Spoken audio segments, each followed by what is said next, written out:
श्री सूर्यमंडलस्तोत्र।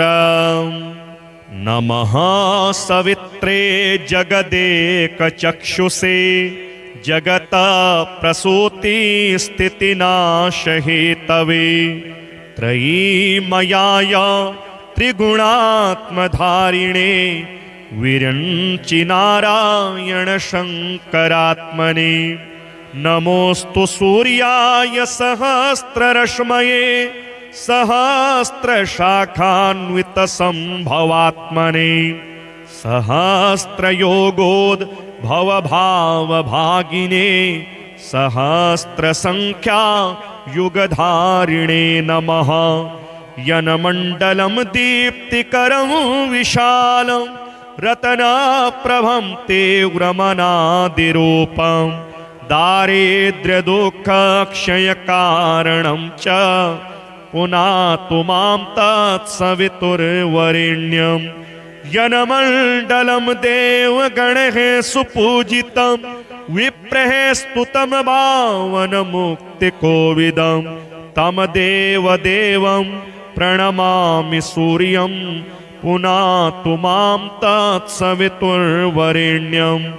यनमण्डलं ज्ञानघनं त्वगम्यं त्रैलोक्यपूज्यं त्रिगुणात्मरूपं समस्ततेजोमय दिव्यरूपं पुनातु मां तत्सवितुर्वरेण्यं। यनमण्डलं गूढमतिप्रबोधं धर्मस्य वृद्धिं कुरुते जनानां यत् सर्वपापक्षयकारणं च पुनातु मां तत्सवितुर्वरेण्यं।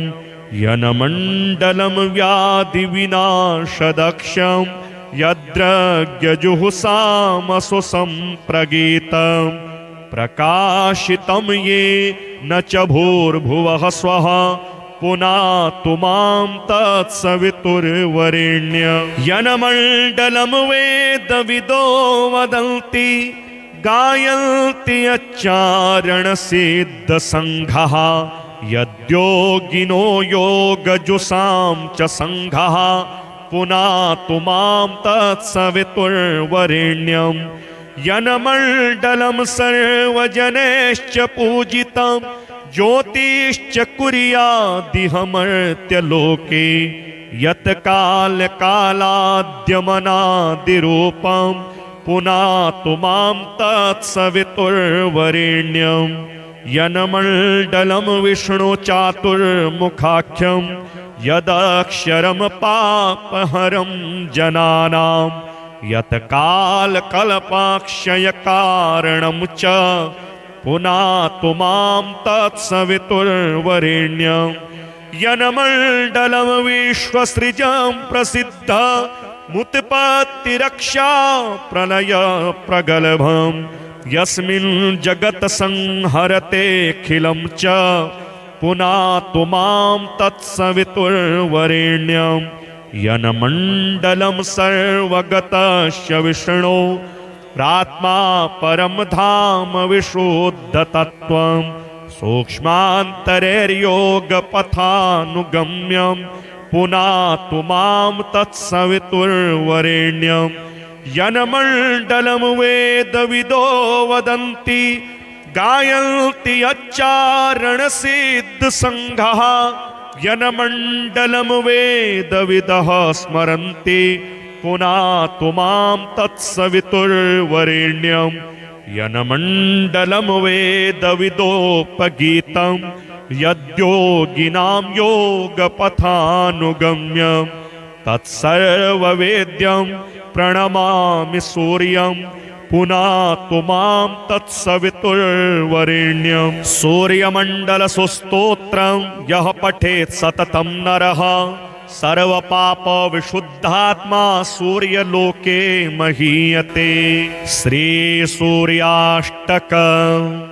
जगन्नाथमेकं जगत्प्राणरूपं जगत्कारणं सर्वदारक्षकं च जगत्स्वामिनं व्यापकं ह्येकमात्रं स्वयं ज्योतिरूपं च सूर्यं नमामि जगन्नायकं विश्ववन्द्यं वरेण्यं जगत्स्वामिनं सूर्यमूर्तिं सुपूज्यं जगच्चक्षुरूपं प्रकाशं ह्यनन्तं स्वयं ज्योतिरूपं च सूर्यं नमामि सदा एकचक्रं प्रभं देवदेवं प्रदीपं महातेजरूपं च शुभ्रं सदैवं प्रभुं वेदवेदान्तवेद्यं स्वयं ज्योतिरूपं च सूर्यं नमामि सदा सच्चिदानन्दमेकं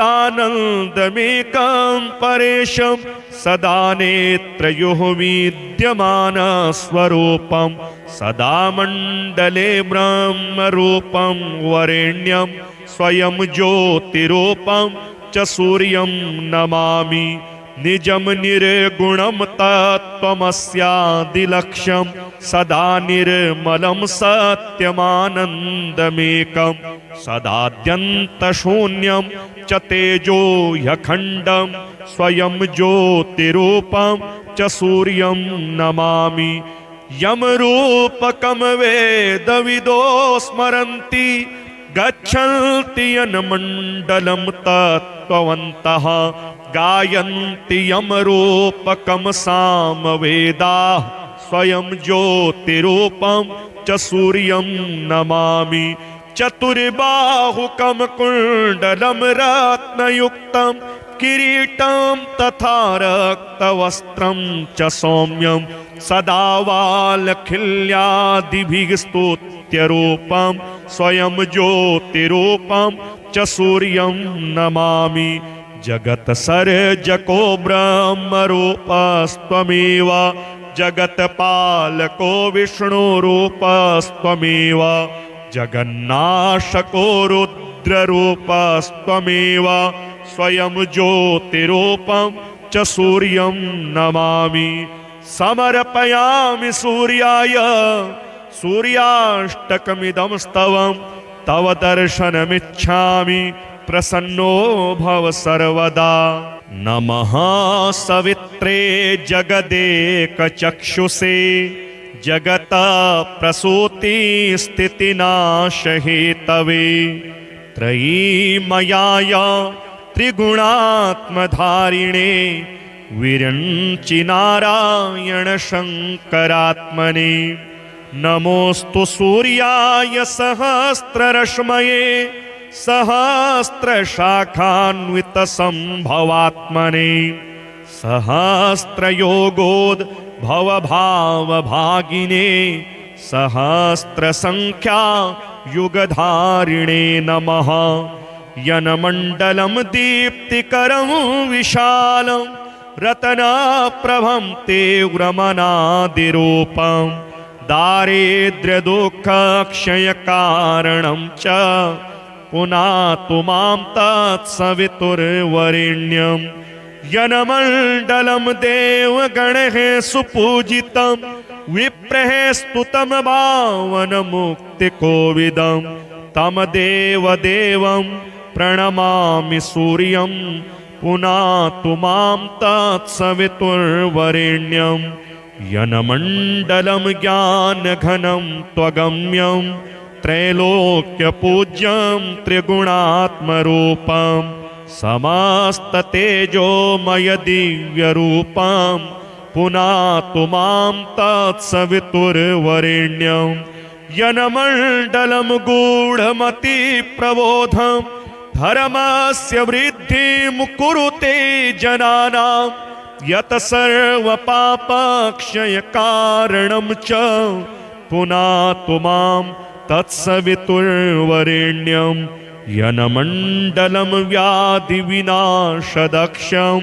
यद्रज्ञजुहुषामसु सम्प्रगीतं प्रकाशितं ये न च भूर्भुवः स्वः पुनातु मां तत्सवितुर्वरेण्यं यन्मण्डलं वेदविदो वदन्ति गायन्ति यच्चारणसिद्धसङ्घः यद्योगिनो योगजुषां च सङ्घः पुनातु मां तत्सवितुर्वरेण्यं यनमण्डलं सर्वजनैश्च पूजितं ज्योतिश्च कुर्यादिहमर्त्यलोके यत् कालकालाद्यमनादिरूपं पुनातु मां तत्सवितुर्वरेण्यं यनमण्डलं विष्णुचातुर्मुखाख्यं यदक्षरं पापहरं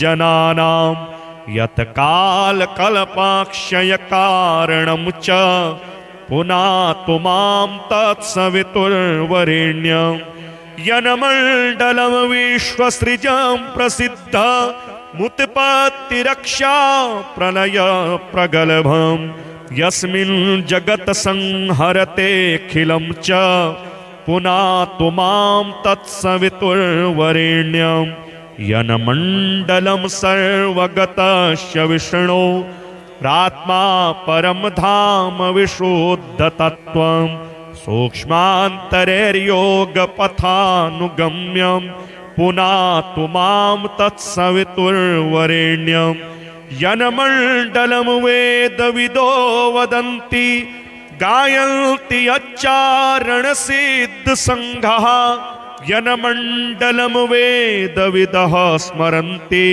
पुनातु मां तत्सवितुर्वरेण्यं यनमण्डलं वेदविदोपगीतं यद्योगिनां योगपथानुगम्यं तत्सर्ववेद्यं प्रणमामि सूर्यं पुनातु मां तत्सवितुर्वरेण्यं सूर्यमण्डलसुस्तोत्रं यः पठेत् सततं नरः सर्वपापविशुद्धात्मा सूर्यलोके महीयते। श्रीसूर्याष्टकं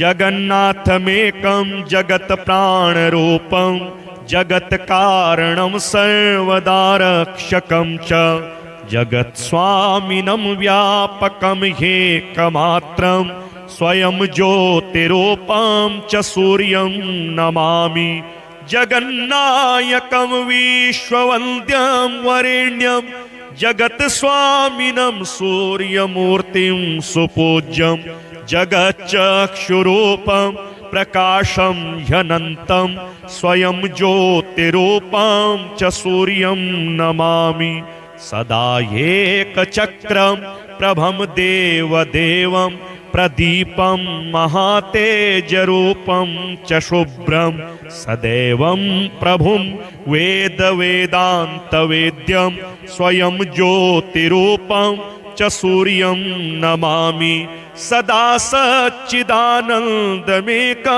परेशं सदा नेत्रयोः विद्यमानस्वरूपं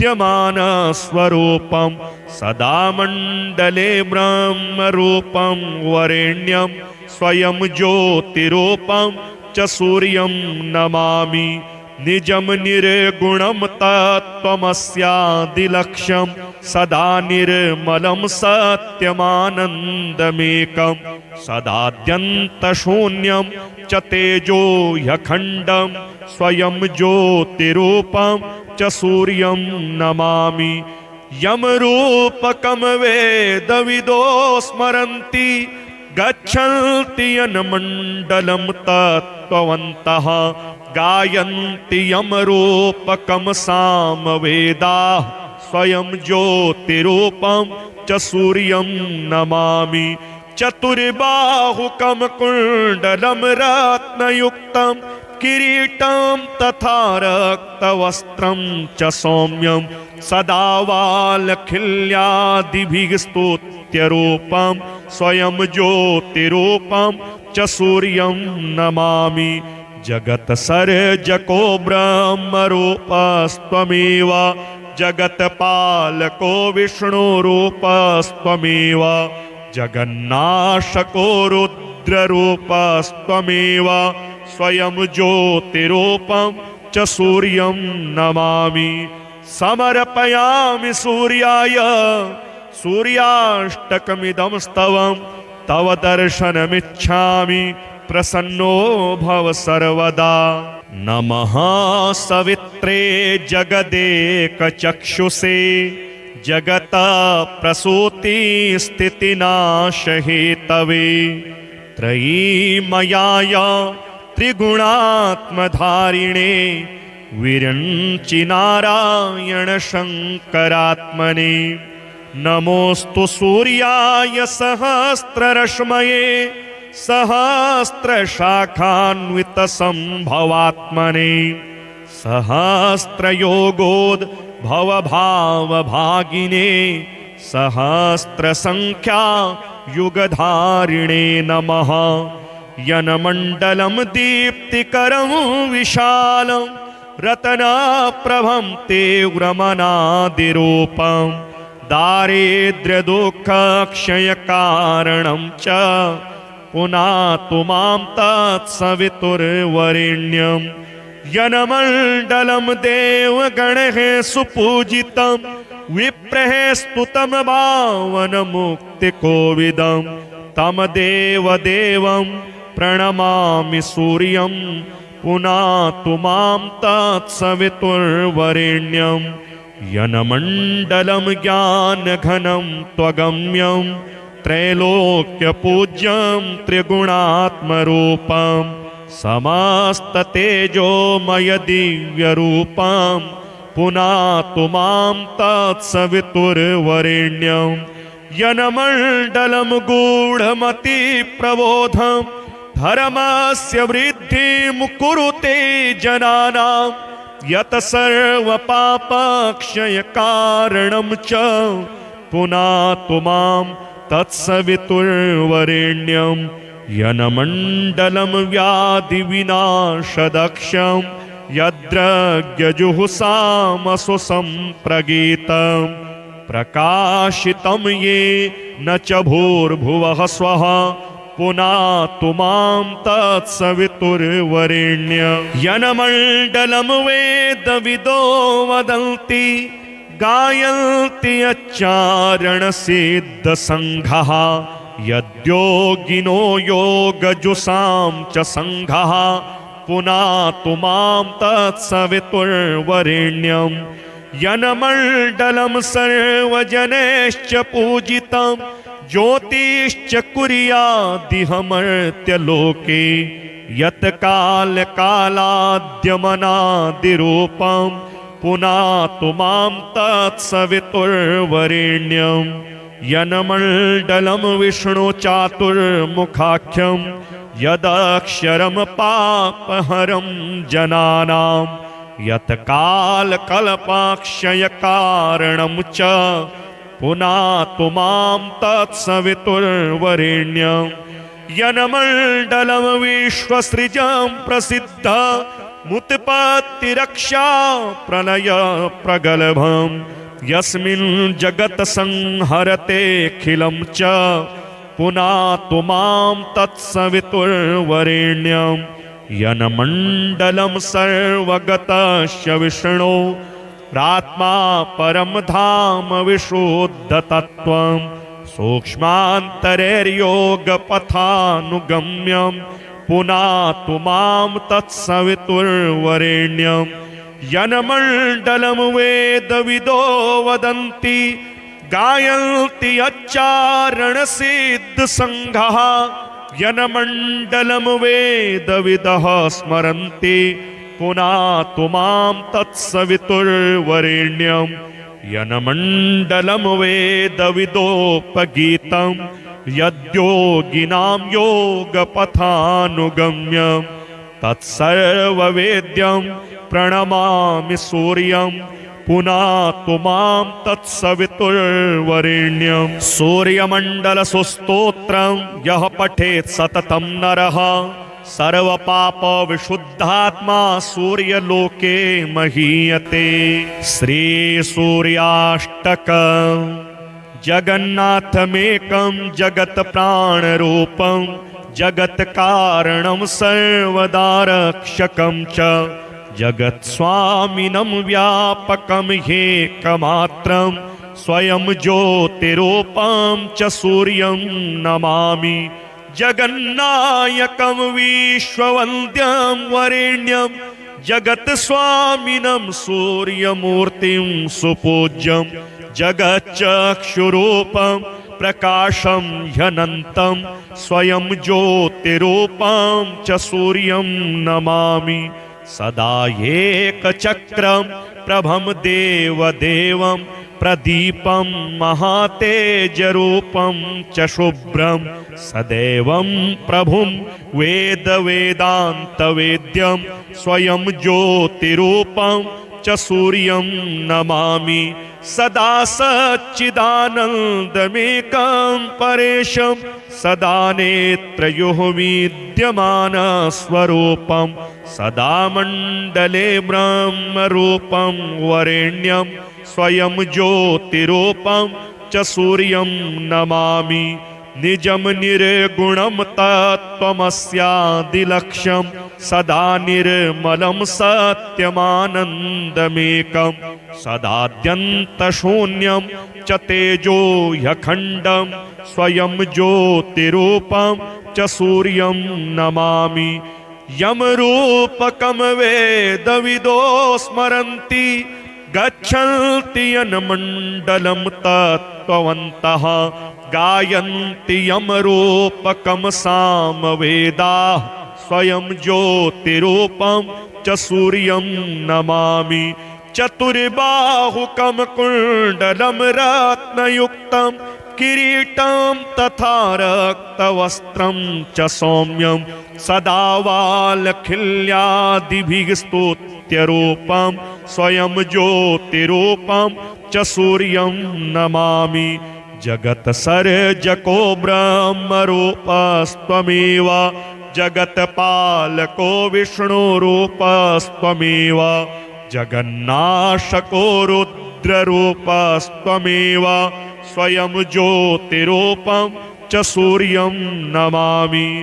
समर्पयामि सूर्याय सूर्याष्टकमिदं स्तवं तव दर्शनमिच्छामि प्रसन्नो भव सर्वदा।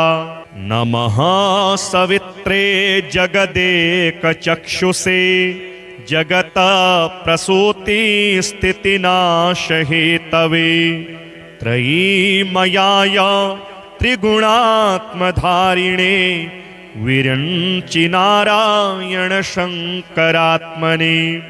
नमोऽस्तु सूर्याय सहस्ररश्मये सहस्रशाखान्वितसम्भवात्मने सहस्रयोगोद्भवभावभागिने सहस्रसङ्ख्या युगधारिणे नमः।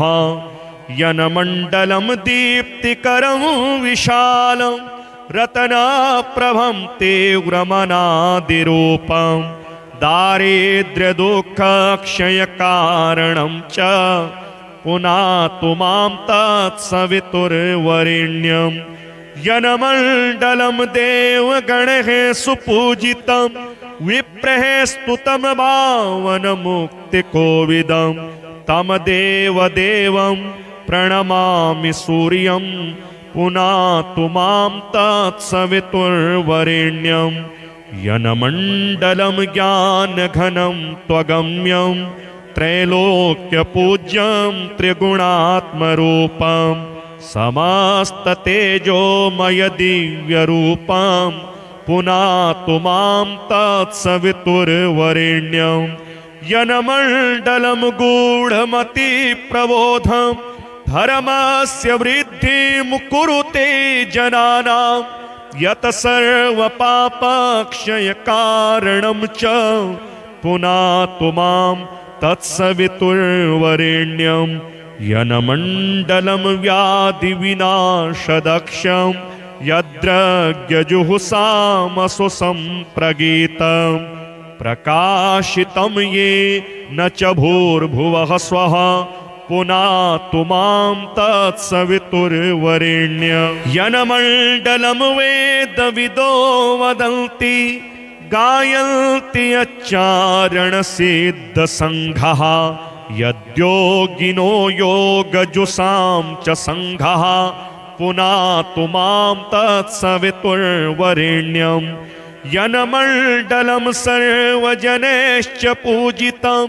ज्योतिश्च कुर्यादिहमर्त्यलोके यत् कालकालाद्यमनादिरूपं पुनातु मां तत्सवितुर्वरेण्यं यन्मण्डलं विष्णुचातुर्मुखाख्यं यदक्षरं पापहरं जनानां यत् कालकल्पाक्षयकारणं च पुनातु मां तत्सवितुर्वरेण्यं यन्मण्डलं विश्वसृजं प्रसिद्ध मुत्पत्तिरक्षा प्रलय प्रगल्भं यस्मिन् जगत् संहरतेऽखिलं च पुनातु मां तत्सवितुर्वरेण्यं यन्मण्डलं सर्वगतस्य विष्णो प्रात्मा परं धाम विशुद्धतत्त्वं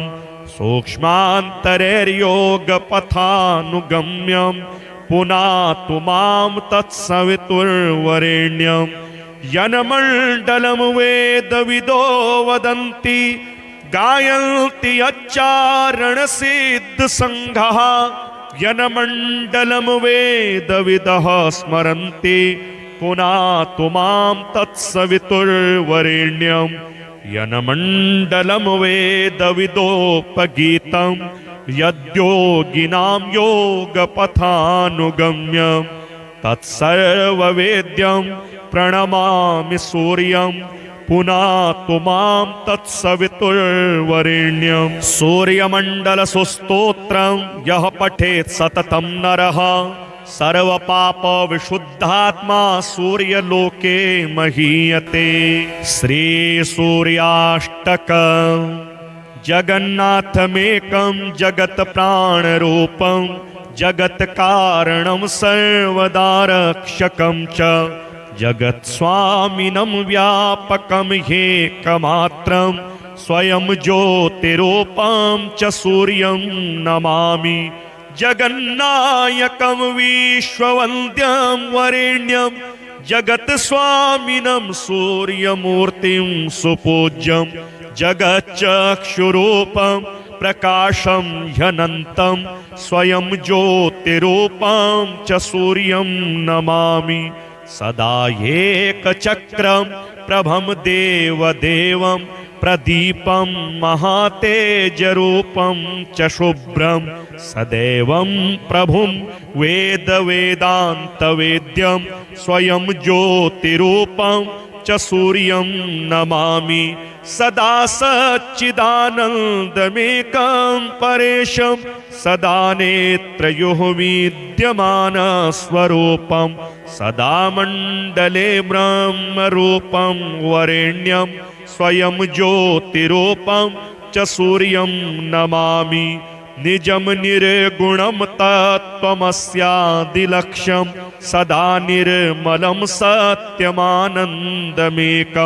सदाद्यन्तशून्यं च तेजो ह्यखण्डं स्वयं ज्योतिरूपं च सूर्यं नमामि यमरूपकं वेदविदो स्मरन्ति गच्छन्ति यन्मण्डलं तत्त्ववन्तः गायन्ति यमरूपकं सामवेदाः स्वयं ज्योतिरूपं च सूर्यं नमामि चतुर्बाहुकं कुण्डलं रत्नयुक्तं किरीटं तथा रक्तवस्त्रं च सौम्यं सदा वालखिल्यादिभिः स्तुत्यरूपं स्वयं ज्योतिरूपं च सूर्यं नमामि जगत्सर्जको ब्रह्मरूपस्त्वमेव जगत्पालको विष्णुरूपस्त्वमेव जगन्नाशको रुद्ररूपस्त्वमेव स्वयं ज्योतिरूपं च सूर्यं नमामि समर्पयामि सूर्याय सूर्याष्टकमिदं स्तवं तव दर्शनमिच्छामि प्रसन्नो भव सर्वदा नमः सवित्रे जगदेकचक्षुषे जगत प्रसूति स्थितिनाशहेतवे त्रयीमयाय त्रिगुणात्मधारिणे विरञ्चि नारायण शङ्करात्मने। नमोऽस्तु सूर्याय सहस्ररश्मये सहस्रशाखान्वितसम्भवात्मने। सहस्रयोगोद्भवभावभागिने सहस्रसङ्ख्या युगधारिणे नमः। यनमण्डलं दीप्तिकरं विशालं रत्नप्रभं तीव्रमनादिरूपं दारिद्र्यदुःखक्षयकारणं च पुनातु मां तत्सवितुर्वरेण्यं। यनमण्डलं देवगणैः सुपूजितं विप्रैः स्तुतं पावनमुक्तिकोविदं तं देवदेवं प्रणमामि सूर्यं पुनातु मां तत्सवितुर्वरेण्यं। यनमण्डलं ज्ञानघनं त्वगम्यं त्रैलोक्यपूज्यं त्रिगुणात्मरूपं समस्ततेजोमय दिव्यरूपं पुनातु मां तत्सवितुर्वरेण्यं। यनमण्डलं गूढमतिप्रबोधं धर्मस्य वृद्धिं कुरुते जनानां यत् सर्वपापक्षयकारणं च पुनातु मां तत्सवितुर्वरेण्यं। यनमण्डलं व्याधिविनाशदक्षं यद्रज्ञजुहुषामसु सम्प्रगीतं प्रकाशितं ये न च भूर्भुवः स्वः पुनातु मां तत्सवितुर्वरेण्यं। यनमण्डलं वेदविदो वदन्ति गायन्ति यच्चारणसिद्धसङ्घः यद्योगिनो योगजुषां च सङ्घः पुनातु मां तत्सवितुर्वरेण्यं। यनमण्डलं सर्वजनैश्च पूजितं ज्योतिश्च कुर्यादिहमर्त्यलोके यत् कालकालाद्यमनादिरूपं पुनातु मां तत्सवितुर्वरेण्यं। यनमण्डलं विष्णुचातुर्मुखाख्यं यदक्षरं पापहरं जनानां यत् कालकल्पाक्षयकारणं च पुनातु मां तत्सवितुर्वरेण्यं। यनमण्डलं विश्वसृजं प्रसिद्धमुत्पत्तिरक्षा प्रलयप्रगल्भं यस्मिन् जगत् संहरतेऽखिलं च पुनातु मां तत्सवितुर्वरेण्यं। यनमण्डलं सर्वगतस्य विष्णो प्रात्मा परं धाम विशुद्धतत्त्वं सूक्ष्मान्तरैर्योगपथानुगम्यं पुनातु मां तत्सवितुर्वरेण्यं। यनमण्डलं वेदविदो वदन्ति गायन्ति यच्चारणसिद्धसङ्घः यनमण्डलं वेदविदः स्मरन्ति पुनातु मां तत्सवितुर्वरेण्यं। यनमण्डलं वेदविदोपगीतं यद्योगिनां योगपथानुगम्यं तत्सर्ववेद्यं प्रणमामि सूर्यं पुनातु मां तत्सवितुर्वरेण्यं। सूर्यमण्डलसुस्तोत्रं यः पठेत् सततं नरः सर्वपापविशुद्धात्मा सूर्यलोके महीयते। श्रीसूर्याष्टकं जगन्नाथमेकं जगत्प्राणरूपं जगत्कारणं सर्वदारक्षकं च जगत्स्वामिनं व्यापकं ह्येकमात्रं स्वयं ज्योतिरूपं च सूर्यं नमामि। जगन्नायकं विश्ववन्द्यं वरेण्यं जगत्स्वामिनं सूर्यमूर्तिं सुपूज्यं जगच्चक्षुरूपं प्रकाशं ह्यनन्तं स्वयं ज्योतिरूपं च सूर्यं नमामि। सदा एकचक्रं प्रभं देवदेवं प्रदीपं महातेजरूपं च शुभ्रं सदैवं प्रभुं वेदवेदान्तवेद्यं स्वयं ज्योतिरूपं च सूर्यं नमामि। सदा सच्चिदानन्दमेकं परेशं सदा नेत्रयोः विद्यमानस्वरूपं सदा मण्डले ब्रह्मरूपं वरेण्यं स्वयं ज्योतिरूपं च सूर्यं नमामि। निजं निर्गुणं तत्त्वमस्यादिलक्ष्यं सदा निर्मलं सत्यमानन्दमेकं सदाद्यन्तशून्यं च तेजो ह्यखण्डं स्वयं ज्योतिरूपं च सूर्यं नमामि।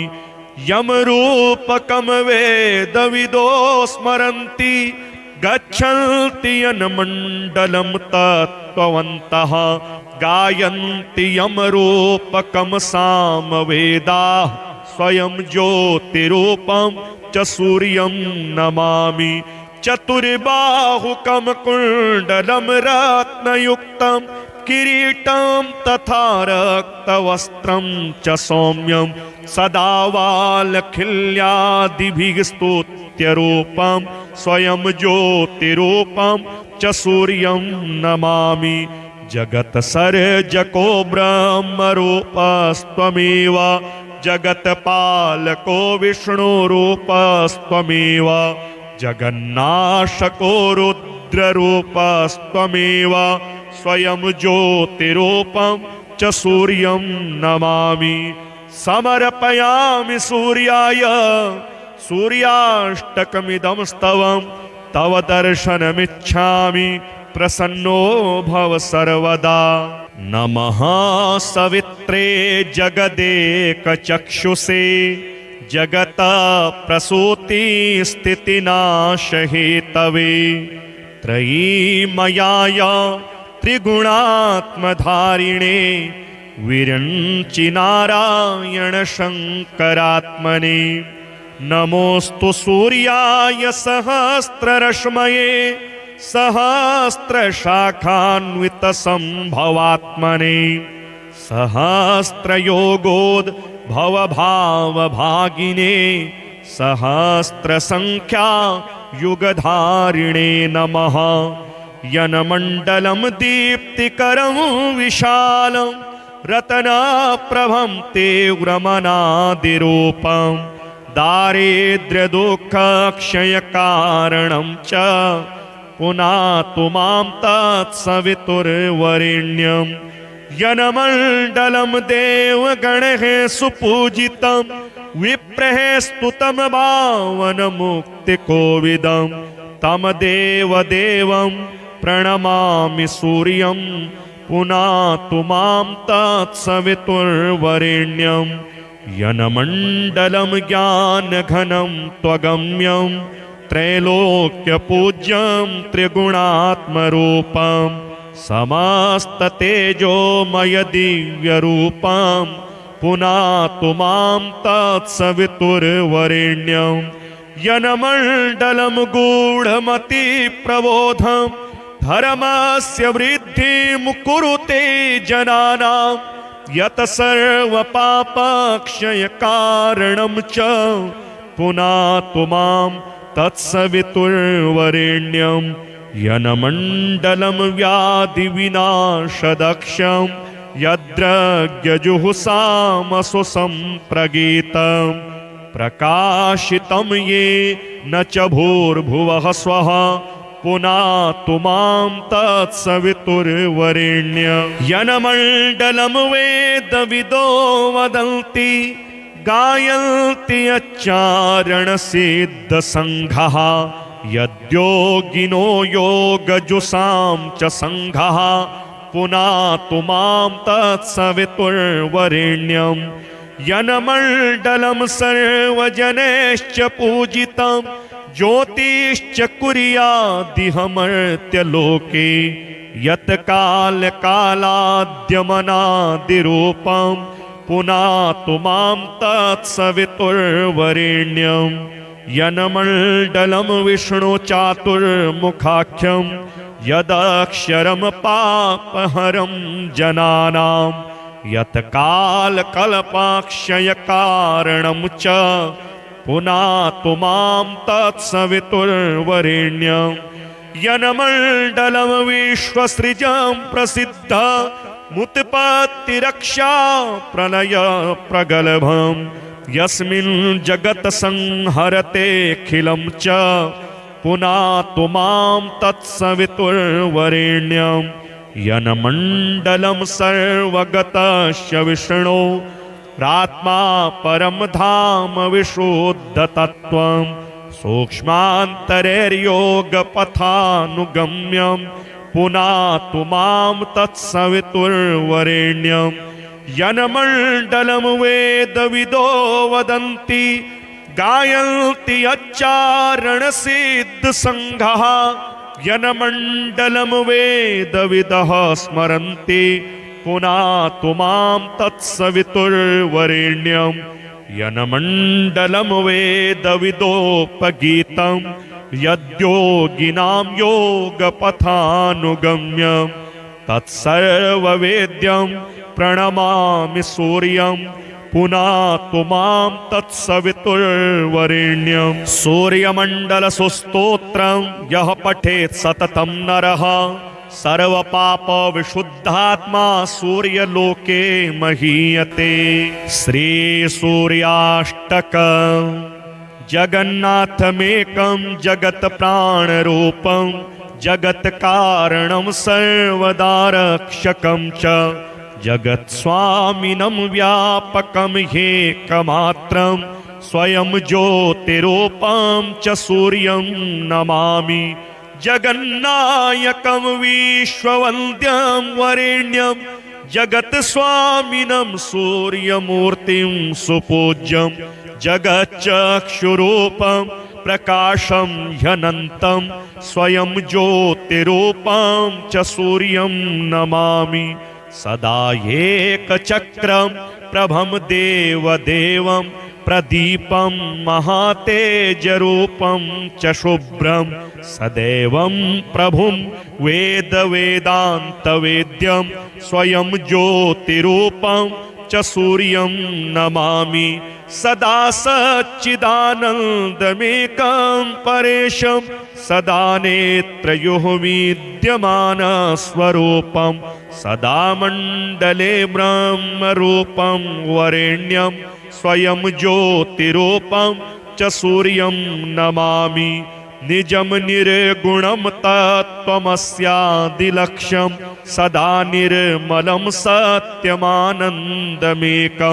सदाद्यन्तशून्यं च तेजो ह्यखण्डं स्वयं ज्योतिरूपं च सूर्यं नमामि यमरूपकं वेदविदो स्मरन्ति गच्छन्ति यन्मण्डलं तत्त्ववन्तः गायन्ति यमरूपकं सामवेदाः स्वयं ज्योतिरूपं च सूर्यं नमामि चतुर्बाहुकं कुण्डलं रत्नयुक्तं किरीटं तथा रक्तवस्त्रं च सौम्यं सदा वालखिल्यादिभिः स्तुत्यरूपं स्वयं ज्योतिरूपं च सूर्यं नमामि जगत्सर्जको ब्रह्मरूपस्त्वमेव जगत्पालको विष्णुरूपस्त्वमेव जगन्नाशको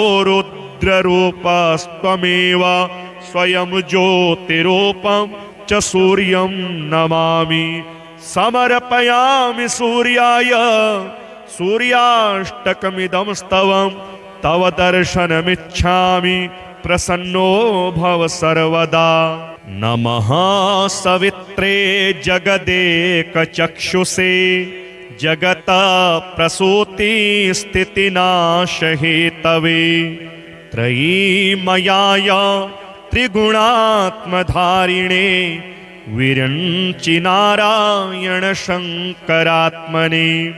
नमोऽस्तु सूर्याय सहस्ररश्मये सहस्रशाखान्वितसम्भवात्मने। सहस्रयोगोद्भवभावभागिने सहस्रसङ्ख्या युगधारिणे नमः।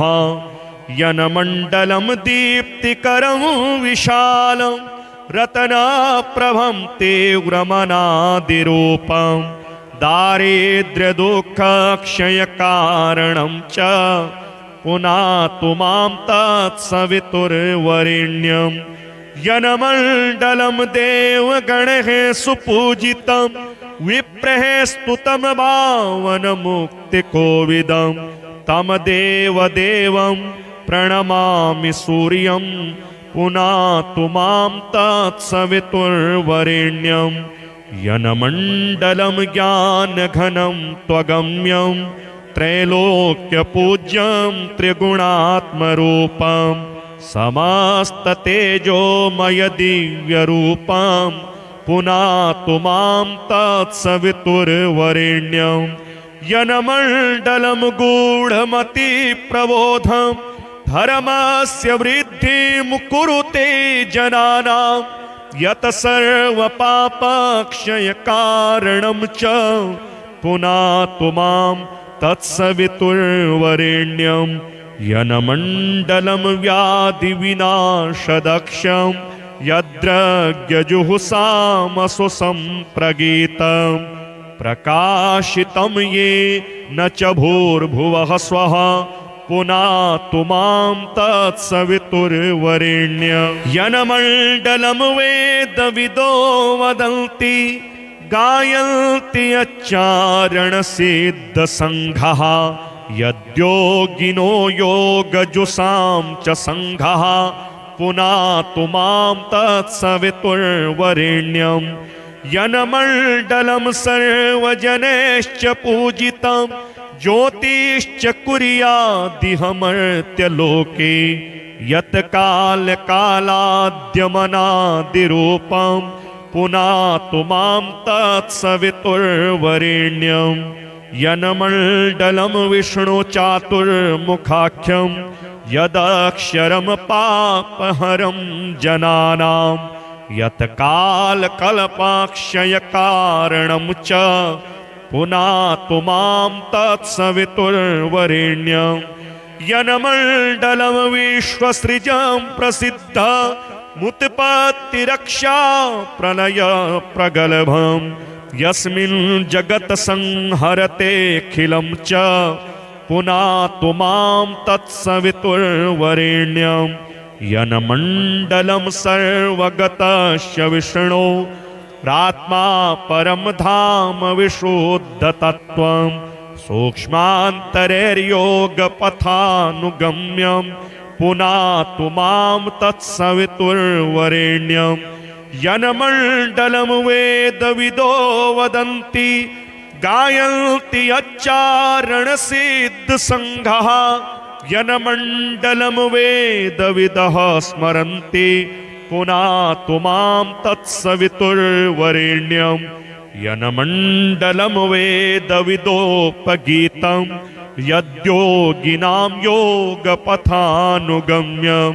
तत्सर्ववेद्यं प्रणमामि सूर्यं पुनातु मां तत्सवितुर्वरेण्यं। सूर्यमण्डलसुस्तोत्रं यः पठेत् सततं नरः सर्वपापविशुद्धात्मा सूर्यलोके महीयते। श्रीसूर्याष्टकं जगन्नाथमेकं जगत्प्राणरूपं जगत्कारणं सर्वदारक्षकं च जगत्स्वामिनं व्यापकं ह्येकमात्रं स्वयं ज्योतिरूपं च सूर्यं नमामि।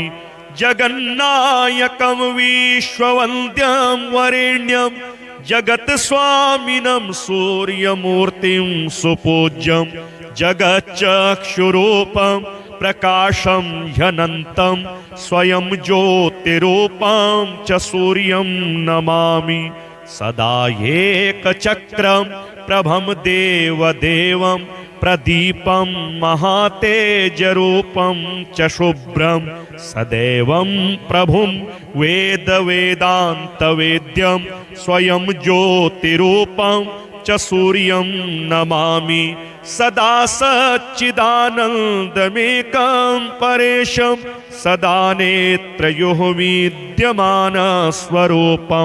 सदा मण्डले ब्रह्मरूपं वरेण्यं स्वयं ज्योतिरूपं च सूर्यं नमामि निजं निर्गुणं तत्त्वमस्यादिलक्ष्यं सदा निर्मलं सत्यमानन्दमेकं सदाद्यन्तशून्यं च तेजो ह्यखण्डं स्वयं ज्योतिरूपं च सूर्यं नमामि यं रूपकं वेदविदो स्मरन्ति गच्छन्ति यन्मण्डलं तत्त्ववन्तः गायन्ति यं रूपकं सामवेदाः स्वयं ज्योतिरूपं च सूर्यं नमामि चतुर्बाहुकं कुण्डलं रत्नयुक्तं किरीटं तथा रक्तवस्त्रं च सौम्यं सदा वालखिल्यादिभिः स्तुत्यरूपं स्वयं ज्योतिरूपं च सूर्यं नमामि जगत्सर्जको ब्रह्मरूपस्त्वमेव जगत्पालको विष्णुरूपस्त्वमेव जगन्नाशको रुद्ररूपस्त्वमेव स्वयं ज्योतिरूपं च सूर्यं नमामि समर्पयामि सूर्याय सूर्याष्टकमिदं स्तवं तव दर्शनमिच्छामि प्रसन्नो भव सर्वदा नमः सवित्रे जगदेकचक्षुषे जगत प्रसूति स्थितिनाशहेतवे त्रयीमयाय त्रिगुणात्मधारिणे विरञ्चि नारायण शङ्करात्मने नमोऽस्तु सूर्याय सहस्ररश्मये सहस्रशाखान्वितसम्भवात्मने सहस्रयोगोद्भवभावभागिने सहस्रसङ्ख्या युगधारिणे नमः यन्मण्डलं दीप्तिकरं विशालं रत्नप्रभं तीव्रमनादिरूपं दारिद्र्यदुःखक्षयकारणं च पुनातु मां तत्सवितुर्वरेण्यं यन्मण्डलं देवगणैः सुपूजितं विप्रैः स्तुतं पावनमुक्तिकोविदं तं देवदेवं प्रणमामि सूर्यं पुनातु मां तत्सवितुर्वरेण्यं यन्मण्डलं ज्ञानघनं त्वगम्यं त्रैलोक्यपूज्यं त्रिगुणात्मरूपं समस्ततेजोमय दिव्यरूपं पुनातु मां तत्सवितुर्वरेण्यं यन्मण्डलं गूढमतिप्रबोधं धर्मस्य वृद्धिं कुरुते जनानां यत् सर्वपापक्षयकारणं च पुनातु मां तत्सवितुर्वरेण्यं यन्मण्डलं व्याधिविनाशदक्षं यद्रज्ञजुहुसामसु सम्प्रगीतं प्रकाशितं ये न च भूर्भुवः स्वः पुनातु मां तत्सवितुर्वरेण्यं यन्मण्डलं वेदविदो वदन्ति गायन्ति यच्चारणसिद्धसङ्घः यद्योगिनो योगजुषां च सङ्घः पुनातु मां तत्सवितुर्वरेण्यं यन्मण्डलं सर्वजनैश्च पूजितं ज्योतिश्च कुर्यादिहमर्त्यलोके यत् कालकालाद्यमनादिरूपं पुनातु मां तत्सवितुर्वरेण्यं यनमण्डलं विष्णुचातुर्मुखाख्यं यदक्षरं पापहरं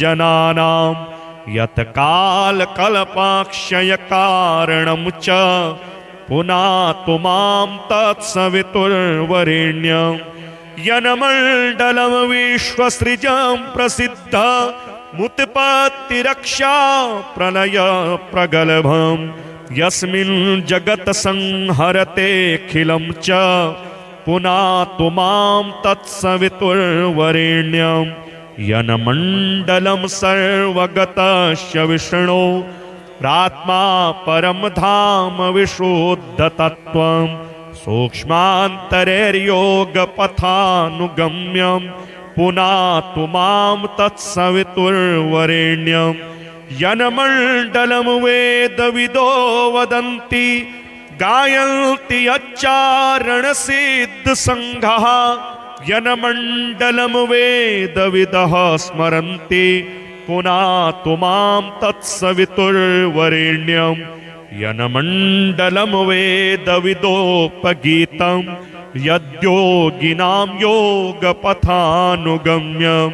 तत्सर्ववेद्यं प्रणमामि सूर्यं पुनातु मां तत्सवितुर्वरेण्यं सूर्यमण्डलसुस्तोत्रं यः पठेत् सततं नरः सर्वपापविशुद्धात्मा सूर्यलोके महीयते।